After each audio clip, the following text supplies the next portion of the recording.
Today it's happy plants for a happy home.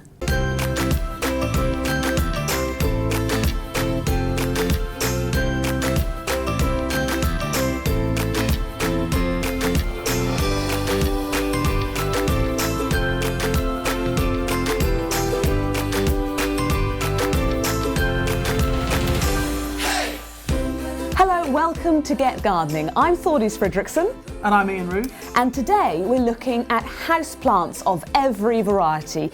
I personally even managed to kill succulents, really. I have just seen a succulent die. So what is the trick to keeping a houseplant living long and prospering? Well, each houseplant has its own specific requirements, and I've got just a selection here just of sort of generic plants which would be suitable for various locations in the home.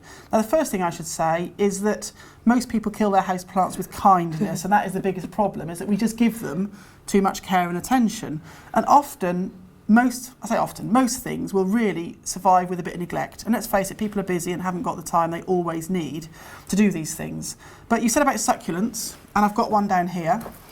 And this is actually an echivera, but it's just to show examples of cacti and succulents which are ideal to start off with, really. Ideal for hot, sunny windowsills, and if you haven't got much time, because they don't need a lot, really. They just need a free draining soil. So something like a Johnnis number 3 would be great with some grit in it.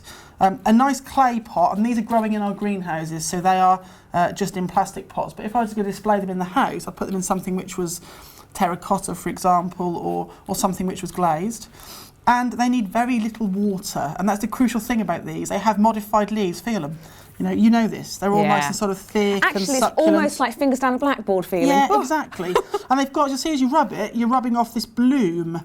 And this little protective bloom on there sort of protects the foliage from searing sun. And also, I don't know if that's the reason, that if you get droplets of water onto these leaves, am I right in thinking you'll get beautiful beads? Yeah, they collect extra like attractive. mercury. Yeah, just like mercury. They look really good. And this one as well produced these sort of little stems, these flower stems, inflorescence, and it'll have tiny little sort of almost sort of Greek urn type flowers on top, sort of red and yellow and quite waxy, and it's lovely. And echiveras is Echeveria peacockii, very easy to grow, and a good thing to start off with if you haven't got much time but you want some flowers and some foliage in the house. Now, this is a plant that everybody will be familiar with from garden centres. There are always loads of them. Actually, most of them are a lot less delicate and charming than this one. Yeah, this is a form of cyclamen persicum, and they are really bred for houses, for centrally heated houses, really.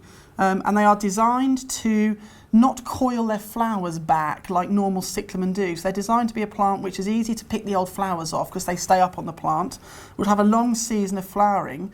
And like I say, they will be in nurseries and garden centres now, right the way through the winter months, and they make ideal plants. And the one way you can kill these is by giving them too much water again. What I would do. They hate too much moisture. Where do they come from? Persia, most of them. That's why. Yeah, exactly. And they've got these good swollen bases, as you'll see there. Look, these good swollen bases, which are ideally for water storage. They don't need a great deal. And often people see them wilting. They're like, oh no, I must water them. But actually, it's too much water, the leaves start to wilt. So keep these on the dry side. They don't want to be really in searing sun, so a south-facing windowsill they will wilt very quickly, but east, north or west will be absolutely fine. And there's very little to do to them apart from small amounts of tepid water. So, you could just leave the hot tap running just for a few seconds just to take the chill off that water. And rather than have it sit in water, I tend to just pour a little bit around the top. And then I will have mine sitting in a saucer just to catch any water so it doesn't go on and spoil the windowsill. But then once I've watered it and I've left it for 15-20 minutes, I'll then tip any excess water away. It's really important it doesn't sit in water in the bottom. And you say tepid water for a cyclamen, but is that a general rule for a houseplant? If it's in general house centrally heated temperatures, would it be shocked by cold water? Well, it can do, particularly as it's this time of year. The water's coming through the tap's particularly cold at the moment. So I generally just let the hot tap run just for a very small amount of time, just to take the chill off it, because some of the root systems can be quite delicate. So very cold water could shock the plant quite easily. Don't put hot water on, but just take the chill off it and it'll be fine. And these cyclamen are great, and this one is slightly more delicate, but you can get lots of blousy flowers, they're much more flamboyant, sort of showgirl-like plants. But this is a a wild collected form, but it is lovely, equally as good. Now this one's quite a standard flower that you'd see and might have in your house, but I'm not sure how many people would think of a fern as a house plant, but this is absolutely beautiful. Yeah, this is one of the hare's foot ferns, and it applies to all these ferns, which, as you'll see, produce these sort of, almost sort of furry sort of rhizomes as they are there. It's the way the plant spreads. Now, traditionally these are epiphytic plants, so they would grow in crevices in trees where maybe the sort of tree branch had rotted away slightly, and these sort of almost tarantula-like arms tend to come out and smother the tree and sort of hold itself in place, and then these new knuckles will produce new fronds, and away it will go. And I prefer to call them hare's foot or rabbit foot ferns, and you'll find them in catalogues and on the internet listed as that as well, and it's slightly nicer name than sort of seeing them as tarantulas. But this one is now sporing, and you'll see there all these lovely little spores on the back. Now, what you've got to watch with ferns is that their natural growing area is they will want a bit of shade, and they will want more moisture than you would give to the other plants that we've talked about. Now, because I've got a centrally heated house and I've got a wood burner, it does tend to dry the air out a little bit. So I tend to always have this sitting in a saucer of water, just a small amount, because that works in two ways. One, it keeps the root ball moist, which is important, and secondly, with the warmth of the room, that water will evaporate, and it almost sort of keeps a little sort of humid bubble around the fronds, so it stops them drying out too much. But this is just one type of fern, but there are so many to choose from. I've got another one here.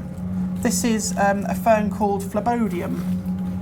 Another lovely, it's gorgeous. That colour is just lovely. That glaucous blue, it's almost like the succulent. And it's got a bit of waxiness about it. It's got that bloom on it as well. But equally, it wants a bit of moisture, it wants a bit of shade.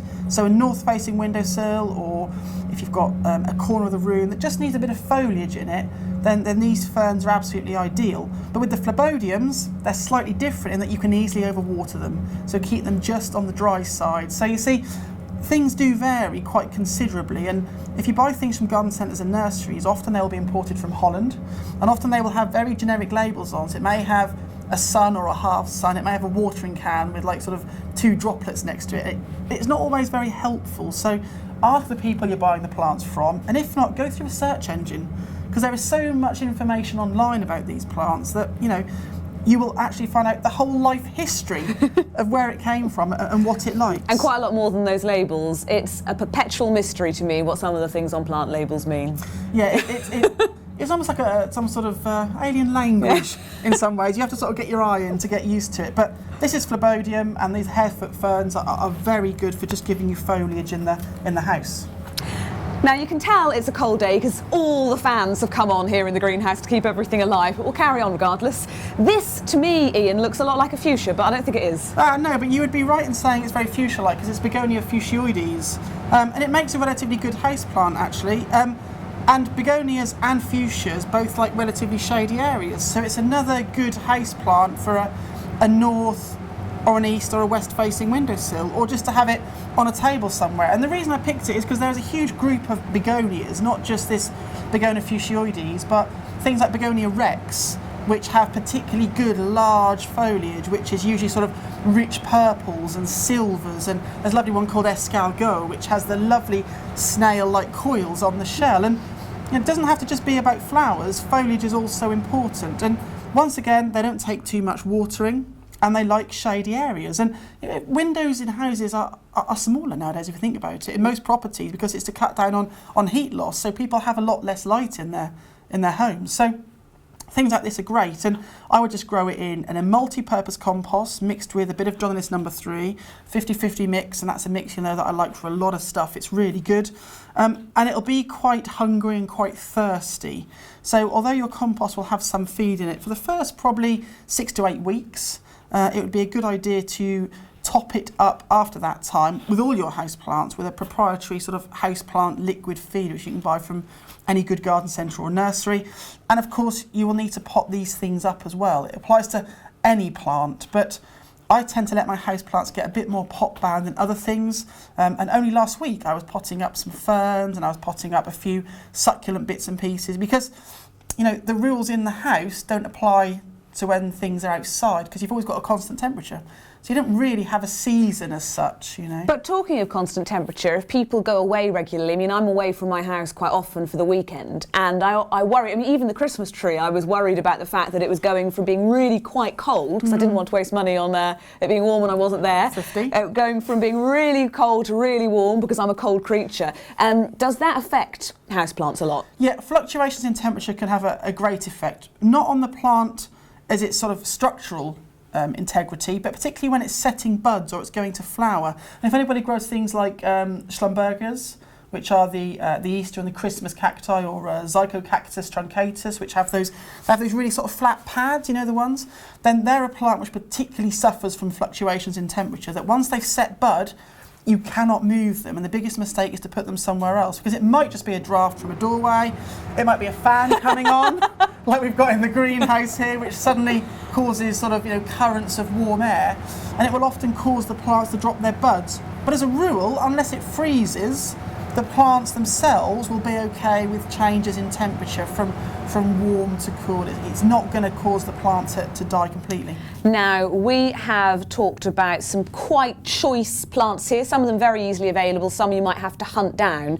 But what we haven't spoken about are the plants that I grew up with as house plants, things like spider plants and money plants. Yes. Now, I don't know if you can still buy them, but people who've been handed down spider plant after spider plant through the years, are there any care tips? Are there any tips for making them thrive? Well, chlorophytum, which is the spider plant, is a lovely thing. It really is, and I use it quite a bit actually in my hanging baskets during the summer months. If you've got a nice sort of shady area, it looks really good because it produces those long lax stems and the little pups on the end, and really they are pretty indestructible. You know, you would have to be very brown fingered, not green fingered, to actually kill them off. But the trouble is that people do nothing with them at all, and they wonder why they don't look good. So although I've said that, you know, you can neglect things a little bit, there comes a point when a plant goes past that point of where it's coped with the conditions that you haven't given it. You know, it's survived, and then it's gripping on to life. So with spider plants, that happens a lot, and the giveaway sign is when the foliage becomes much lighter, it becomes bleached.